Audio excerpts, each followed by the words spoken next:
Welcome to our channel. Today we how to set up AppSheet to build an iOS Android business app fast step by step clearly.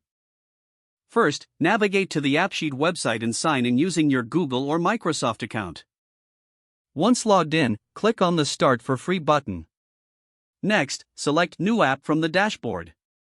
Choose Start from your own data to begin building your app.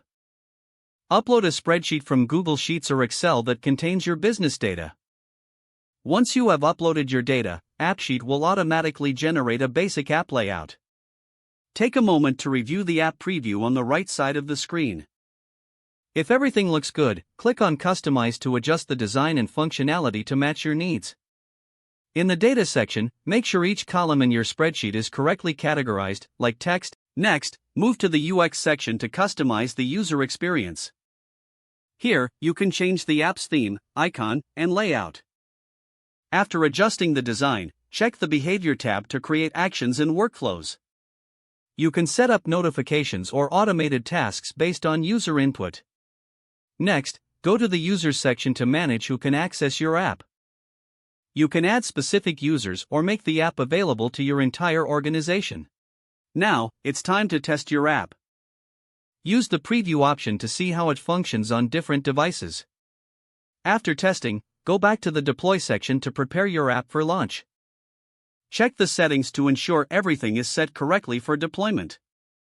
Finally, click on the Deploy App button when you're satisfied with your setup. Congratulations, your business app is now ready to use on both iOS and Android platforms. If the page does not load, refresh the browser or try again in a private or incognito window. Make sure you are using the correct email address, then retype it carefully to avoid small typos.